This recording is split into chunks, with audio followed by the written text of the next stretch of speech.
Now we shall begin. You should answer the questions as you listen, because you will not hear the recording a second time.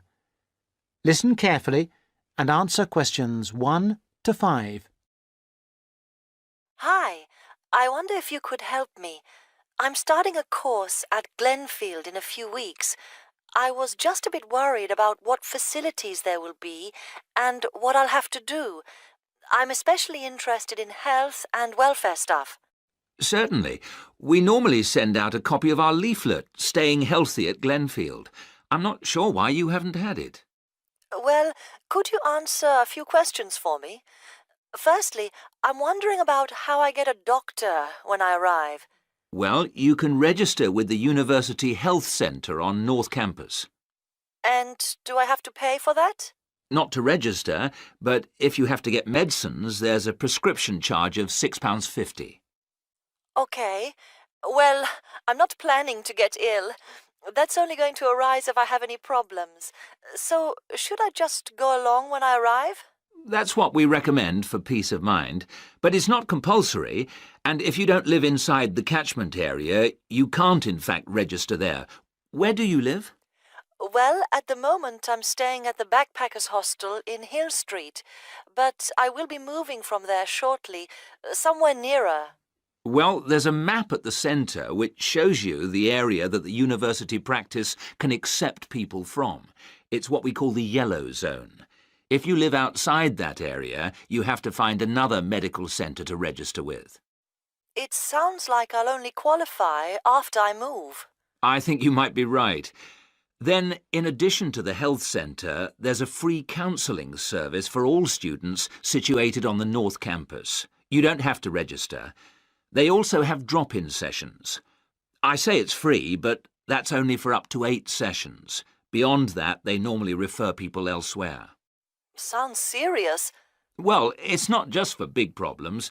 People go there for advice on housing, workload, whatever, really.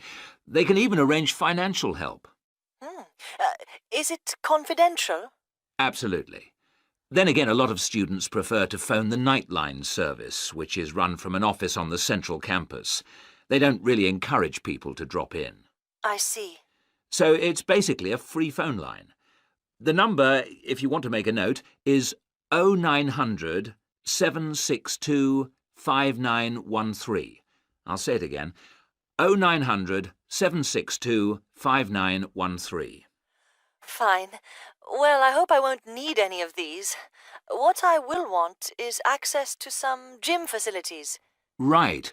Well, you'll find those on the South Campus in the Sports Centre. It's great, but it's not free. You have to present your student card and pay a fee of £22 to get a pass.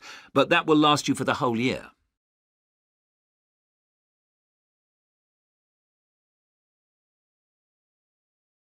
Now listen and answer questions 6 to 10.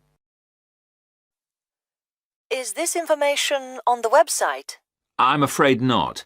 I can send you some leaflets or even resend the whole information pack if you give me your details. Could you send the whole information pack, please? Yes, that's fine. I'll have to take down some details. Could you tell me your full name? Sonia Orr. S-O-N-Y... No, I'll spell it. S-O-N-I-A. Then Orr is O-R-R. Orr. OK. And you said you were on Hills Road? Yes, but don't send it there as I'm about to move. I'll give you my new address, which is 22 Winter Gardens. That's Glenfield. And the postcode? Oh, yeah.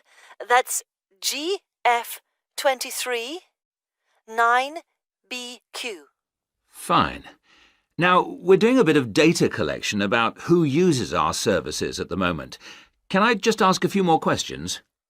Yes, that's fine. OK. If you're an international student, what country are you from? I'm from Switzerland. And how old are you? I'm 24. And finally, which course are you enrolled on? Right. Well, that's a bit complicated, since I'm hoping to switch to economics and history. But at the moment... I'm down to do economics and sociology. It's a joint degree. OK, I'll put that. Great. Well, I'll pop the information pack in the post, and you should get it soon. Listen carefully. Hello, Andrew. I believe you want to know about visiting hours. Yes, I do, Mrs. Lamb. I have to fill this form out, and I'd like to have some idea why the different parts of the hospital have different times for visiting. I see. Well, let's start with an obvious one. Intensive care. People in intensive care are very sick indeed, and for that reason, we say that visitors can come between 6 a.m. and midnight. I can understand that. At the other end of the scale, our maternity patients are usually quite well, but we restrict their visiting hours from 8 a.m. to 8 p.m. We find they get very tired if we permit visitors all the time. I see. What about the surgical wards? The doctors prefer to do their rounds early in surgical, so visiting hours are 9 a.m. to 9 p.m. Surgical patients are often on very heavy painkillers, and they aren't really very good company for their visitors. But surely the visitors come to cheer up the patient, not the other way round. Of course. And often the visitors are able to help the patient a lot.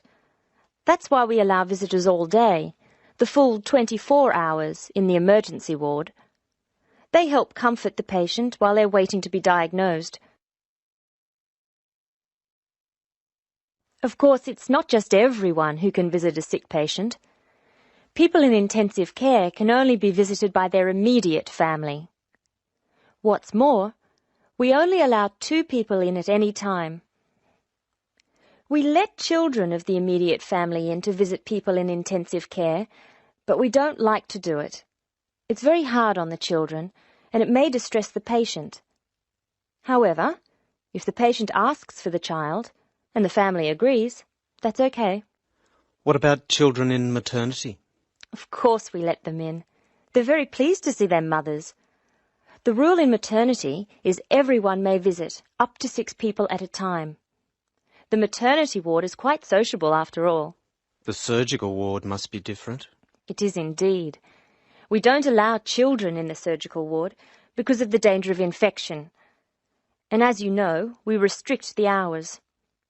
There are a lot of procedures which must be carried out on surgical patients, and we only let 2 visitors come in at a time. And in emergency, people are allowed to visit all the time? Oh yes, we rely on patients' relatives to be there for them, and we permit everyone to visit the emergency department at all hours.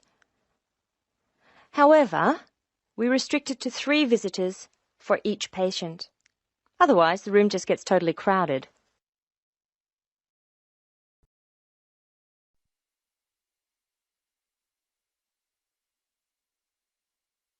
You will now listen to the second part of the talk. Now I have your schedule for the next week's observation sessions.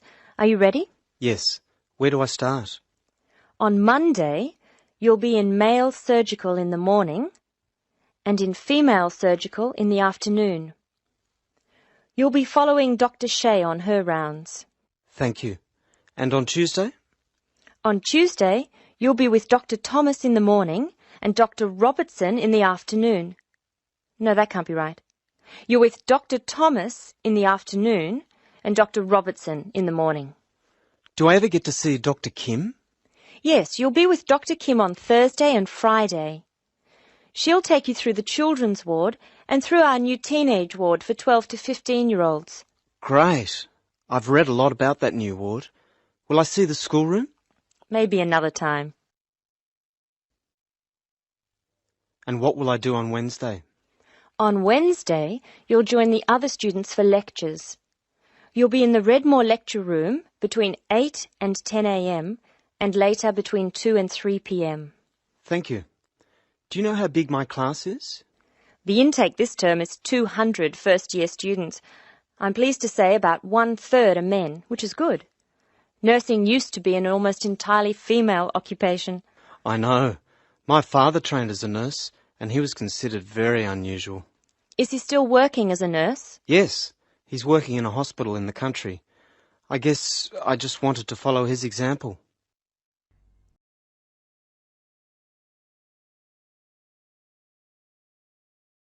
Now listen and answer questions 21 to 24.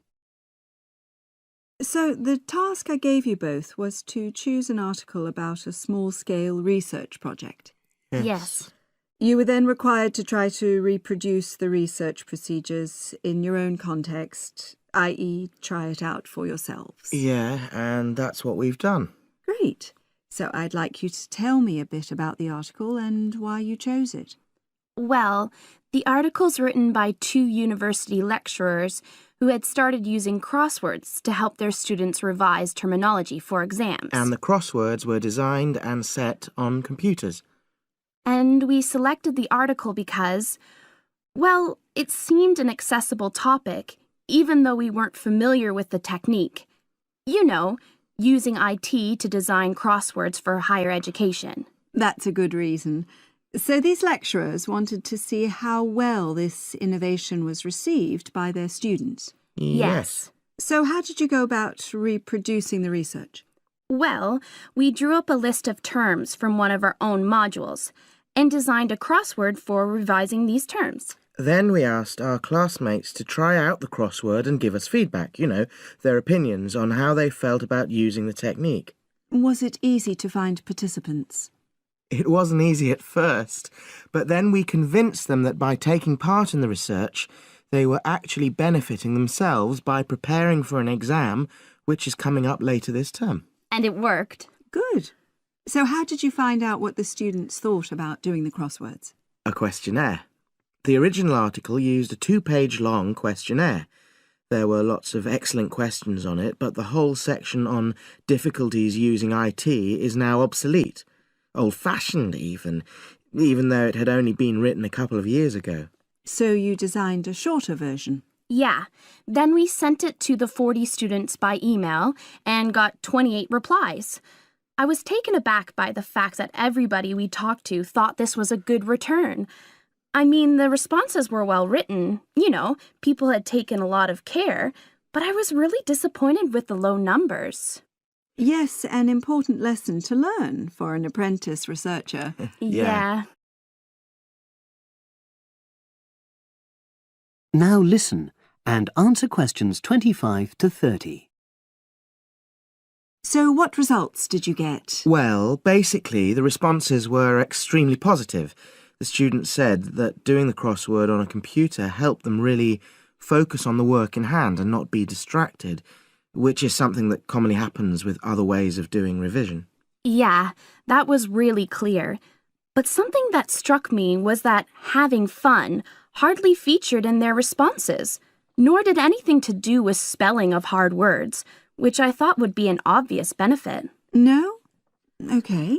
Respondents also said that doing the crossword hadn't really increased their general motivation to study, but that it had highlighted the gaps in their memory so they knew what further work was necessary. Right. So how did your findings tally with those of the original researchers?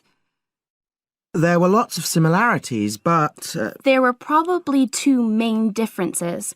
We found that more males than females liked the technique, whereas the original study found the reverse. Also, our respondents said they wouldn't mind doing a crossword as a final official exam, whereas in the original study, students said they would hate doing it even if it meant having a shorter test.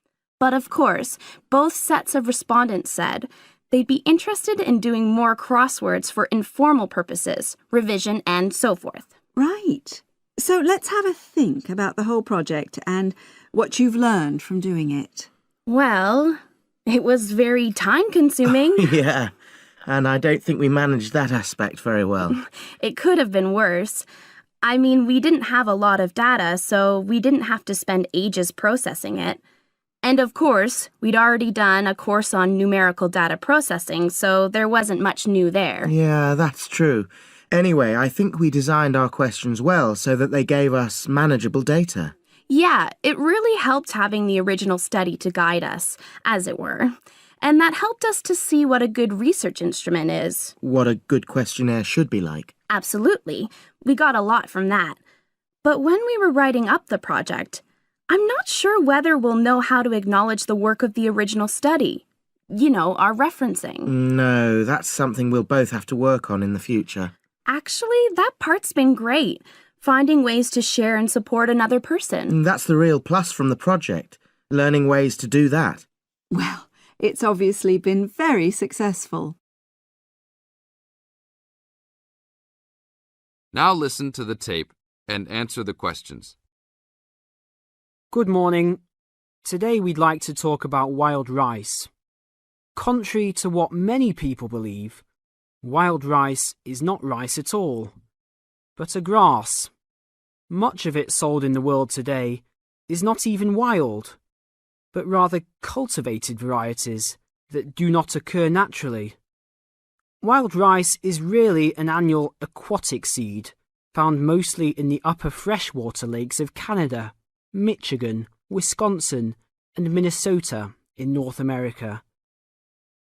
Indians gathered wild rice before any explorers set foot on the North American continent. Early explorers were greatly impressed with the strength and hardiness of the woodland Indians and attributed their vitality to their ample servings of wild rice. Wild rice can grow in water as shallow as 3 or 4 feet along marshes and muddy waters. A tall plant, it grows to a height of 8 to 10 feet, with a long flower cluster that reminds one of a narrow broom. The grains in their husks on the tall stalk look somewhat like oats. Truly wild rice is a challenging crop to grow, even today. It's very susceptible to failure due to weather conditions.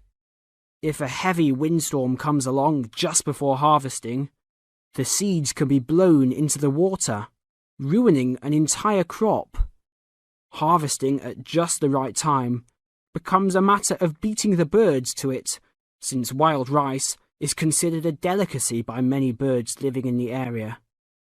Other challenges include insects, disease, poor drainage, and high waters. If the grains are too green, they are difficult to thresh or beat out of their husks. If left on the plant too long, even a few days too long, they fall off the plant into the water. Airboats have brought about recent improvements in commercial harvesting of the wild rice, while newer techniques for parching, winnowing, and hulling have been a help in saving time and labour. Still, it takes about 3 pounds of grass seed to yield 1 pound of wild rice. Buyers should be aware of 2 types of wild rice, gathered and commercial. Foraged or hand-harvested wild rice is gradually being pushed out of the market by hybrid commercial varieties. Hand-harvested wild rice makes up less than 20% of the market today. Heirloom varieties of this foraged grain still exist. In fact, it is the only heirloom grain sold commercially. However, package labels can be deceiving. Though the label may read Indian harvested or organic, the product may be hybridized wild rice placed in freshwater lakes and gathered by Indians in airboats. Hand-harvested, organic, and from the Great Lakes region is the real thing, with superior flavour and aroma, but it may be difficult to find. Though wild rice is one of the most expensive grains, it goes a long way. Some say that 1 pound of the grain can feed 30 people. To compensate for its high cost, try combining wild rice, half and half, with brown rice. For a truly colourful presentation, try 1/3 of each: white rice, brown rice, and wild rice.